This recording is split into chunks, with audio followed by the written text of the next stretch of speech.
یو سړی چې غل گیر کې ناغله سزا ورکولی شي او کنه او که غل د خپل خلاصې د پاره چې سه پټ کړي او واپس کی بیا ول سزا پکار ده او کنه د پکار غل سزا ورکول بالکل درست دي سزا به ورکې غل لګ غلې کړي کډې رغلې کړي یو خو چې کوم شرعي سزا ده چې داغه نه بلاس پرې کې هغه د حکومت او د عدالت کار دی هغه د هر چا کار نه دی او داغه د پاره یو خاص مقدار دی چې هغه مرغلې کړي نو الله به لاس پرې کې تاسو مخکې ما السارق والسارقه دغه آیت مبارکه کې مې تفصیل کړو که دغه نه کم اغلا وکړه چرته د انسان ته دومره اختیار حاصل لې چې دی به اغله سزا ورکړي یو څو چپړې بدنګي یو څو سکان یو څو سپېړې هغه به وي د دې لپاره چې د هغه اصلاح وشي د دې لپاره چې د هغه اصلاح وشي دې ته تعزیر وایي څه ورته وایي تعزیر سزا د دې لپاره چې د انسان نه انسان جوړ شي نو دا اختیار هر چاته حاصل لې چې د هغه په وس رسي نو داسې به کوي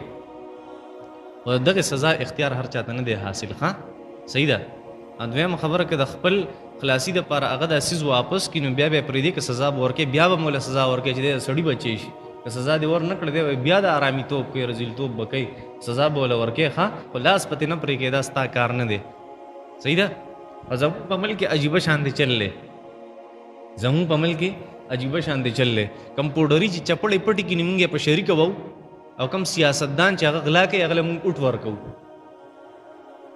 کم چې په کروڑونو روپیا پټي هغه له اوټ ورکوو د هغه تایید کوو کم چې د 50 روپو چپلې پټ کړي په شریکه وو دا انسانیت نه دی ښه صحیح ده چې غل نیسي نو که هر قسمه غلي بیا په شریکه نیول پکار دي دې ته انسانیت وایي تاسو په جمعات کې مې د ماسپښین مونځ کوو نو یو سړی را سره خوا کې ناست په التحیات کې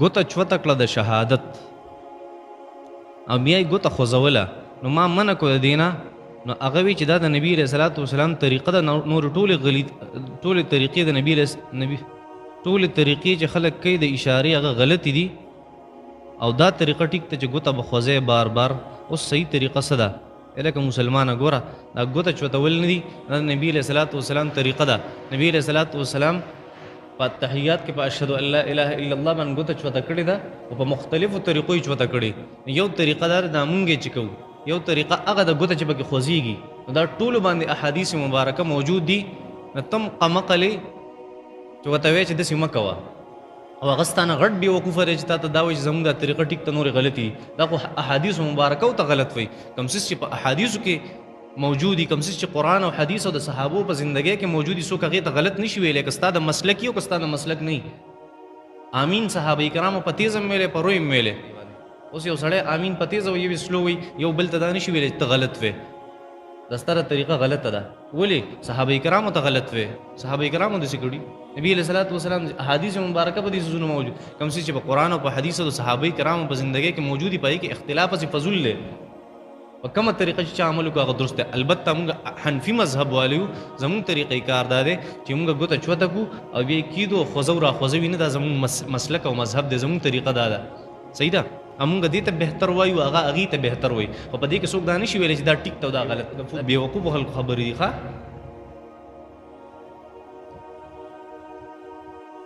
که یو زنانه خپل خاوند ته ووایي په غوسه کې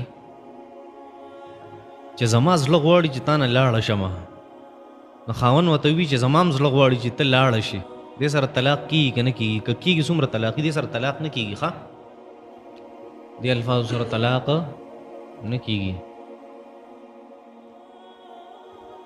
الرحمن الرحيم إذ قال الله يا عيسى ابن مريم اذكر نعمتي عليك وعلى والدتك إذ أيدتك بروح القدس تكلم الناس في المهد وكهلا وإذ علمتك الكتاب والحكمة والتوراة والإنجيل وإذ تخلق من الطين كهيئة الطير بإذني فتنفخ فيها فتكون طيرا بإذني وتبرئ الأكمه والأبرص بإذني وإذ تخرج الموتى بإذني وإذ كففت بني إسرائيل عنك إذ جئتهم بالبينات فقال الذين كفروا منهم إن هذا إلا سحر مبين صدق الله العظيم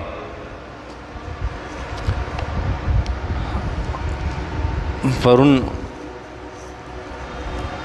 تذکره شوی و د عیسی علیه السلام باندې کوم احسانات ته الله جل شانو دا عیسی علیه السلام له دا هغه والدې له الله جل شانو ډېر یو لوی شان ورکړو عظمت والا خلک مرتبه والا خلک لوی مقام ولا الله جل شانو ورکړو دا خبره شوی وه اوس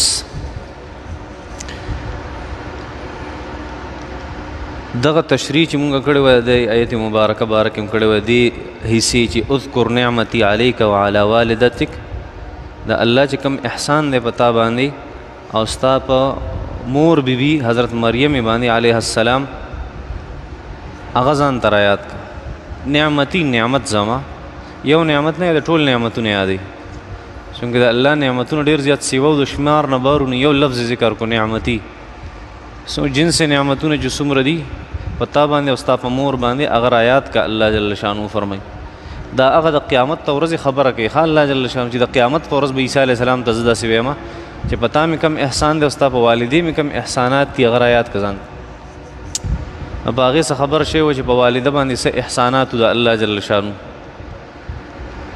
اوس الله جل شانو د هغې احساناتو نه کوم چې پرون مونږ ذکر کړی په سورې آل عمران کې تیر شوي اوس دې آیت مبارکه کې هم څه احسانات ذکر کوي نو لومبی احسان اذ ایدتک بروح القدس ای عیسی علیه السلام ستا او ستا د مور امداد ما کړو د چا په واسطې سره د جبریل په واسطې سره جبریل مې درلیږلی ستا او ستا د مور د خدمت لپاره جبریل مې درلیږلی ستا او ستا د مور د حفاظت لپاره جبریل مې درلیږلی ستا او ستا د مور د مدد لپاره دا لوی احسانو د الله جل شانو طرف جبریل له چا مدد له راکوشي که نه حضرت جبرائیل چې فرشتو کې بهترینه فرشته ده هغه د چا امداد او مرستې له راکوشي د هغه شان بسي نو اذ ایدتک بروح القدس یو روح القدس ته چې د هغه په ذریعه سره ما ستا امداد وکړو ایدتک ته ما مضبوط کړی ستا ما امداد وکړو بروح القدس د روح القدس په ذریعه سره چې حضرت جبریل علیه السلام یا روح د حضرت جبریل نوم دی القدس د الله جل شانه نوم دی نو روح القدس د الله جل شانه هغه روح چې هغه جبریل دی روح د جبریل نوم دی نوم روح د جبریل نوم دی جبرائیل او قدس د الله نوم دی روح القدس د الله هغه روح چې هغه څوک دی حضرت جبریل دا یو احسانو د الله جل شانو چې دی آیت مبارکه کې ذکر شو دویم احسان تکلم الناس فی المهد وکهلا دا یو ناشنا خبر و چې عیسی علیه السلام د مور په غیږ کې څنګه پیدا شو خبرې شروع کړې نو تکلم الناس تا به د خلکو سره خبرې کولې فی المهد په زانګو کې فی المهد په غیږ کې په ماشوموالي فی المهد وکهلا او په مشروالي په بوډاوالي صحیح ده عیسی علیه السلام ته بوډاوالی نه راغلی ځکه د 13 کاله په عمر کې خو عیسی علیه السلام بره ختلی و نو بوډاوالی به کوم ځای کې راغی نه الله جل شانو دې طرف ته اشاره کوي چې په لومبۍ ورځ چې تا کومه خبره کړې وه چې انی عبدالله آتانی الکتاب وجعلنی نبیا وجعلنی مبارکه کم دعوت چې د مور په غیږ کې تا چلولی و الله جل شانو ستا ژبه روانه کړې وه په خبرو باندې هغه دعوت چې څنګه ستا مخکې و هغه شان په آخره کې مو که ته ماشوم وي او که ته غټ شي خو په دواړو حالتونو کې ستا دعوت کیفیت چې و هغه یو شانتی و مخکې م دې وي انی عبدالله اوس هم چې انی عبدالله زه د الله بنده یم مخکې م دې وي چې آتانی الکتاب الله ماله کتاب را کړی او اوس هم چې آتانی الکتاب الله ماله انجیل را کړی مخکې م دې وي جعلنی نبیه الله زه پیغمبر ګرځولی یم وجعلنی مبارک او برکت والی ګرځولی یم او اوس هم چې وجعلنی نبی وجعلنی مبارک نو فی المهد تکلم الناس تا به خبرې کولې خلکو سره فی المهد وکهلا په ماشوموالي باندې او په غټوالي باندې مطلب دی کیفیت ته خبرو د یو شانتي و اور دا مطلب دی چې په بوډاوالي کې به خبرې کولې کهل مشرې ته وایي دا دویم احسان د الله جل شانه دریم احسان و اذ علمتک الکتاب والحکمة والتوراة والانجیل بل یو عجیبه کار مې کړو الله فرمایي تا ته مې تعلیم د کتاب درکړو تعلیم د تورات او تعلیم د انجیل او تعلیم د حکمت مې ته درکړو دا څلور څیزونه مې درکړو کتاب صحیح ده؟ یو حکمت، تورات او انجیل، د دې ټولو علم مې درته درکړی و الله جل شانو فرمایي. هر چې کتاب دی دا کتاب څه شی و؟ دا کتاب هغه ابتدایي احکامات ته نبوت چې نبی حضرت عیسی علیه السلام ته الله جل شانو ورکړو، چې ابتدا کې حضرت عیسی علیه السلام ته د کتاب نه مخکې څه میلاو شوي وو که نه، د الکتاب نه دغه مراد ړومبي سبقونه. بیا والحکمه د دې سره مې ته پوی هم درکړه، مطلب دا دی چې تا کې هوښیارتوب هم و. او دریم والتوراته، د تورات چې مخکې ستانه تېر شوی د هغې علم مې درکو، نو چې کله ښه مضبوط شي په دې دریو څیزونو کې، نو والانجیل بیا مې درته څه درکو، یو کتاب مستقل مې درکو چې هغې د انجیل. دا هغه دریم احسان د الله جل شانه. څلورم احسان وإذ تخلق من الطين كهيئة الطير بإذني فتنفخ فيها فتكون طيرا بإذن. دا یو عجیبه خبره چې الله جل شانه فرمایي چې اے عیسی علیه السلام تا به یو د خټې نه د مارغې یو شکل به دې جوړ کو، او د مارغه شکل ته به دې بیا پوکې وکړو، هغه به والوت، مرغۍ به دې جوړه شو. دا الله جل شانو غټ احسان کړی دی په تا باندې، نه رسې په دې. الله جل شانو فرمایي داسې چې کېده نو بإذني، دا د چا په حکم وه؟ زما په حکم. الله عیسی علیه السلام نه څوک پیدا کولی شي او نه څوک مړه کولی شي. عیسی علیه السلام چې بس څیز جوړو هغې کې پوکې و، هغه به بیا ګرځېدو، ژوندی به شو. دا د چا په حکم سره؟ د الله جل شانو په حکم سره. د دې نه معلومیږي چې پیغمبر له الله جل شانو کومه معجزه ورکوي، دا د پیغمبر په اختیار کې نه، د چا په اختیار کې نه، د پیغمبر په اختیار کې نه، بلکې دا د چا په حکم کېږي؟ دا د الله جل شانو په حکم کې. د پیغمبر په دې کې څه وس او طاقت نه، څنګه چې الله نبی علیه السلام بارک الله جل شانو فرمایي چې وما ينطق عن الهوى ان هو الا وحي يوحى. پیغمبر چې تاسو ته کوم قرآن وایي دا د ځان نه وایي، بلکې دا خو د الله جل شانو د طرف نه نازل کرده څیز دی، هغه ته وایي. نو پیغمبر چې د هغه په لاس باندې الله جل شانو یو معجزه هغه ښیي خلکو ته، دا د چا په حکم کېږي؟ دا د الله جل شانو په حکم سره.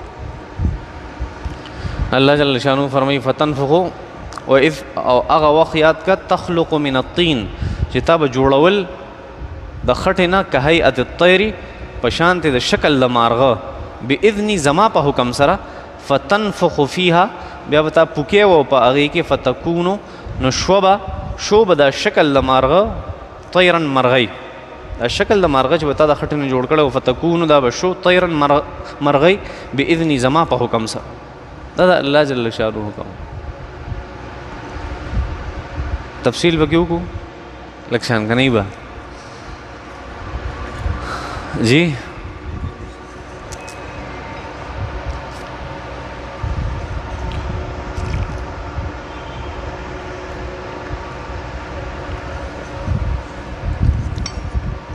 رازو دی خبر له لږه مخکې خبره کو.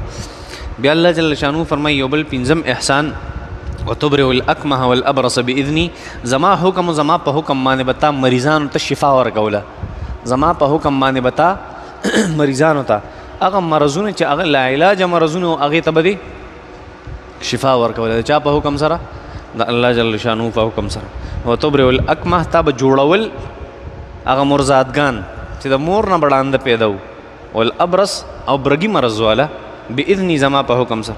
یو اکمه یو اعمی.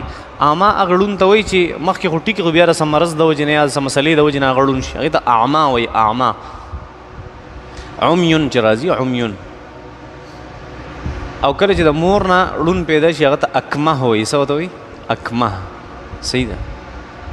او چې کوم سړی ظاهرا ړوند یې هغه ته عمیون وایي. څه ورته وایي؟ اعما ورته وایي. اعما. او کم سړی چې د هغه زړه ړوند وي که نه، زړه هغه ړوند شوي او حق خبره پې اثر نه کوي، ته اعمه وایي. څه ورته وایي؟ اعمه. یعمهون چې راځي یعمهون، او دوی به شمکوري. څه وایي؟ شمکور. چې په زړه باندې کوم سړی ړوند شي هغه ته دغه صفت عمهن وایي. عمهن، عمین او عمهن. وتبرئ الاکمه والابرص باذنه. دا الله جل شانو په دې بل احسان کړو چې مریضان به جوړول. واذ تخرج الموتى باذني، او زما په حکم باندې به د قبرونو نه مړي رایسته او مړي به دې را ژوندي کول. د چا په حکم؟ د الله جل شانو په حکم. دا د الله جل شانو احسانات. الله جل شانو دې آیتونو مبارکو کې دې آیت مبارکه یو ډېر لوی مقصد دی. هغه مقصد انتهایی پټ دی، چاته په نظر نه راځي.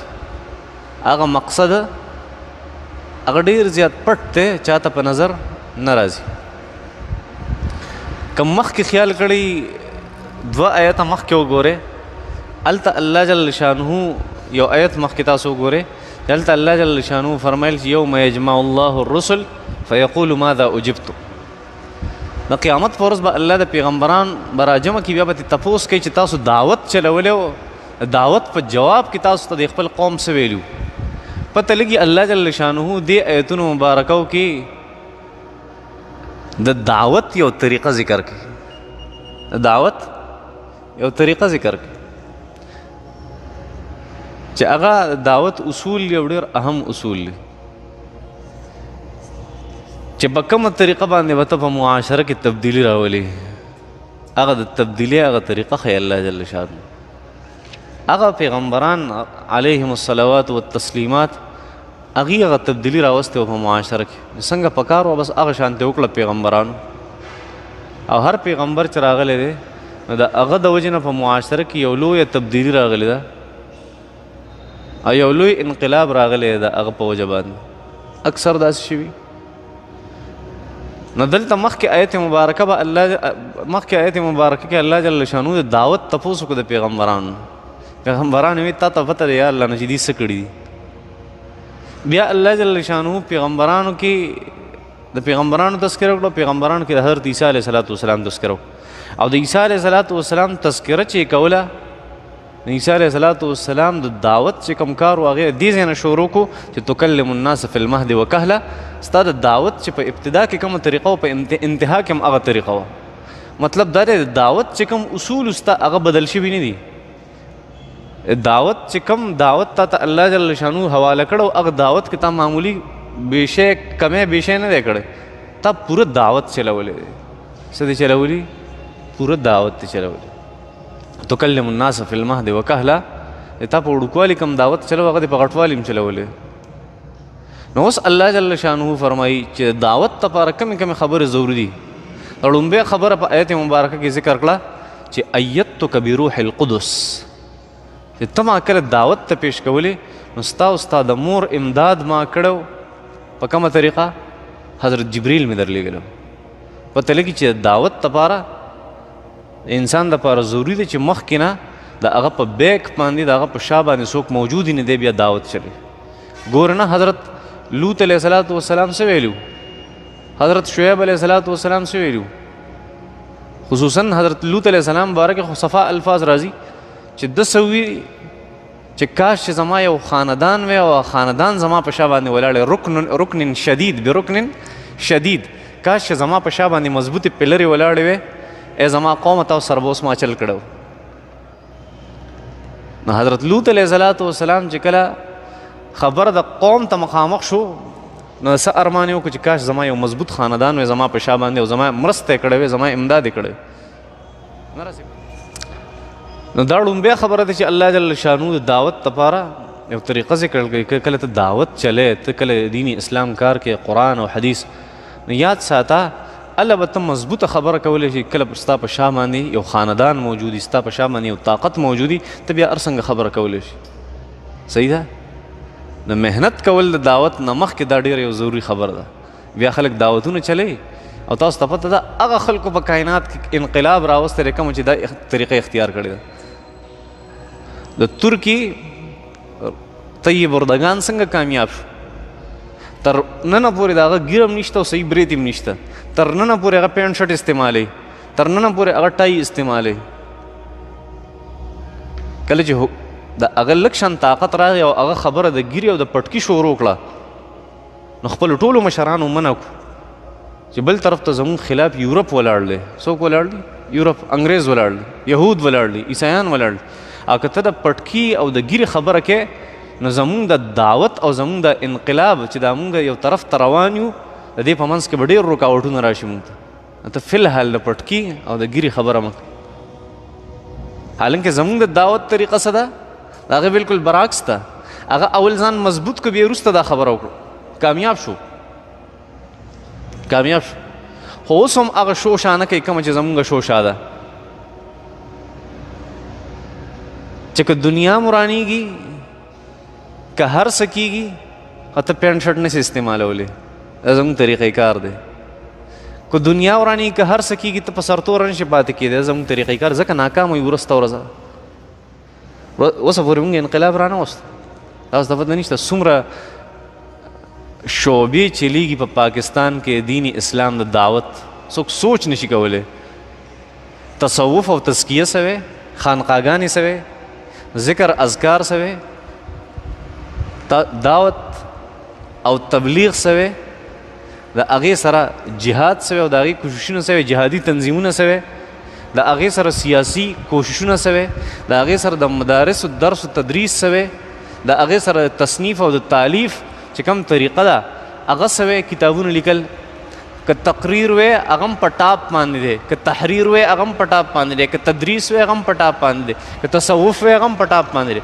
انقلاب نه راځي په ملک کې، بیا هم زموږ نه حکومت نور خلک کوي، بیا هم خلک زموږ خلاف راپاسي او موږ ته پتون وایي، بیا هم د دین اسلام خلاف کارونه کېږي. ولې داسې ده؟ زموږ طریقه ټیک نه ده، زموږ طریقه ټیک نه ده. هغه خلکو انقلاب راوستی دی او بالکل میدان ته را دنګلی شي کوم خلکو چې هغه اصول اپناو کړي دي، کوم اصول چې قرآن مجید ذکر. الله جل شانو فرمایل تکلم الناس فی المهد وکهلا. ای عیسی علیه الصلاۃ والسلام تا دعوت په وړوکوالي هم چلولې، په غټوالي دې هم چلولې، خو دې نه مخکې اذ ایدتک بروح القدس ما ستا مدد کړی، ستا په شا باندې یو مخلوق ولاړو چې هغه څوک حضرت جبریل علیه الصلاۃ والسلام. اوس بل ته وکې ده تا د دعوت کار چلو، خو دعوت تا کار دې په جهالت کې نه دی چلولی. دا نه چې عیسی علیه الصلاۃ والسلام له نه ورتلو میدان ته را دانګلي. زموږ یو غټه مسله دا ده، هر میدان ته چې مونږ دانګو کو هغه سیاست دی، که هغه جهاد دی، که هغه درس و تدریس دی، که د مدارس او د خانقاګانو سسټم دی، هر میدان ته چې مونږ دانګو مونږ په هغې باب کې جاهلان یو. څه یو؟ د یو څیز علم راته نه یو هغه ځای ته وردانګو. د سیاست په الف او په با باندې نه پوهېږي، د یو کتاب د سیاست نه نه یو خبر، ذره برابر علم د سیاست نه نه یو خبر، او سیاست یې کوو، یو بل سره سیاسي بحثونه کوو. زه کله ناکله ډېر په افسوس سره دا خبره کوم، کیدای شي غلطه وي کیدای شي ټیکي، او دې خلکو نه لږ تپوس وکړئ تاسو کم ډاکټر له ځئ چې کله تاسو ته د زړه مرض ولګي، هارټ سپیشلیسټ له ځئ چې هغه ټول عمر په دې کې دې ته وقف کړی چې زه به په زړه باندې تحقیقات کوم، او چې کم نوي نوي مرضونه د زړه راغلي دي او نوي نوي څیزونه راغلي دي، زه به د هغې تحقیقات کوم او بیا به راځم او د خلکو علاج به کوم. کم سړی چې د زړه مریض وي هغه چېرته په ډرایور پسې تللی دی چې ما له زړه علاج وکړه، هغه په یو جاهل او په ناپوهه سړي پسې تللی دی چې ما له زړه علاج وکړه. ولې سیریس مسله ده، لویه مسله ده، نه رسې په دې ما. یو سړی دی هغه د ګردو مریض دی، نو هغه به هغه ډاکټر له ځي، تاسو وایئ، تاسو زه وایم که نه وایم تاسو وایئ، هغه به هغه سړي له ځي چې هغه سپیشلیسټ یې څه شي د ګردو. یو سړی د اډوکو مریض دی نو چا له ځي؟ چېرته د اډوکو ماهر له ځي، ارتوپیډک سرجن له ځي، داسې نه ده. یو سړی دماغي مریض دی هغه چېرته سایکلاجسټ او سایکاټسټ له ځي، هغې ماهر له ځي. غټ مصیبت دی په مونږ کې، زمونږ یو سیاستدان په سیاست باندې نه پوهېږي، بیا هم پسې مونږ ورپسې کېږو. یو سیاستدان سیاسي علم نه دی کړی، بیا هم پسې مونږ ورپسې کېږو. ولې دا سیاسي مسله چې ده دا وړه مسله ده، دا زمونږ ایک نمبر جهالت دی چې سیاست په الف او په بې باندې زمونږ مشران نه پوهېږي، بیا هم پسې مونږ ورپسې یو. که نه داسې نه ده، دې ته لږ خیال پکار دی. ښه پوهېږې، د زړه سپیشلیسټ له خو ځې، د اډوکو سپیشلیسټ له خو ځې، د دماغو سپیشلیسټ له خو ځې، خو چې کله د ملک د ښه کېدو خبر راله بیا په هر کوتاعو بوتاعو پسې ورپسې کېږي، بیا چېرته خر نه ګوري او چېرته سپی نه ګوري او چېرته په هغه پسې ورپسې کېږي. ولې؟ چې ستا ذات پکې نشته که نه، ته بس کېږي به څه کېږي به، ستا د ذات خبره نه ده. کله چې ستا خبر راله، ستا د زندګۍ خبر راله، ته بیا چېرته سپیشلیسټ ګوري، خو ستا د زندګۍ خبره نه ده راغلې، ځکه ته په سیاست کې سوچ نه کوې. ګډ وډ خو نه یم لګیا. الله جل شانه فرمایي چې حضرت عیسی علیه السلام دعوت وچلو هو اذ علمتک الكتاب والحکمة والتوراة والانجیل. د انجیل د درکولو نه مخکې چې کومې خبرې ضروري وي هغه مې هم دله درکړي چې هغه ابتدایي علم و د هغې سره حکمت و پوهه و. حکمت دا مطلب دی چې د عیسی علیه السلام له دا هوښیارتوب ورکړی چې زه دا کار کوم د دې انجام به صحیح، زه دا کار کوم د دې انجام به صحیح. او موږ څه کوو؟ کار وکړو سوچ وروسته کوو کار وکړو سوچ وروسته کوو. اوټ واچو اوټه د هغې نه پس کنزل کوو که نه؟ داسې نه ده؟ صحیح ده. دا په ټولو کې دا مرض دی. بھائی یو سیاسي پارټي د دې نه بچ شوې نه ده. یو دا د بېوقفتوب غټ علامت. نو خبره مې دا کوله چې عیسی علیه السلام ته ابتدایي علم ورکړو، بیا ورته حکمت ورکړو. حکمت دا مطلب چې عیسی علیه السلام ته دا وښوده چې کم کار ته کې په هغې کې به فایدې او کم کار ته کې په دې کې به نقصان وي.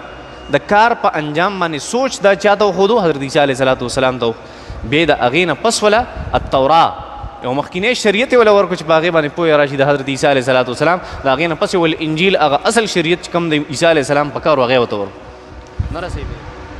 وإذ تخلق من الطين كهيئة الطير بإذني فتنفخ فيها فتكون طيرا بإذني وتبرئ الأكمه والأبرص وإذ تخرج الموتى بإذني. فدې کې یو لوی سبق دی، زه سبا به خبرو کوم. صحیح ده.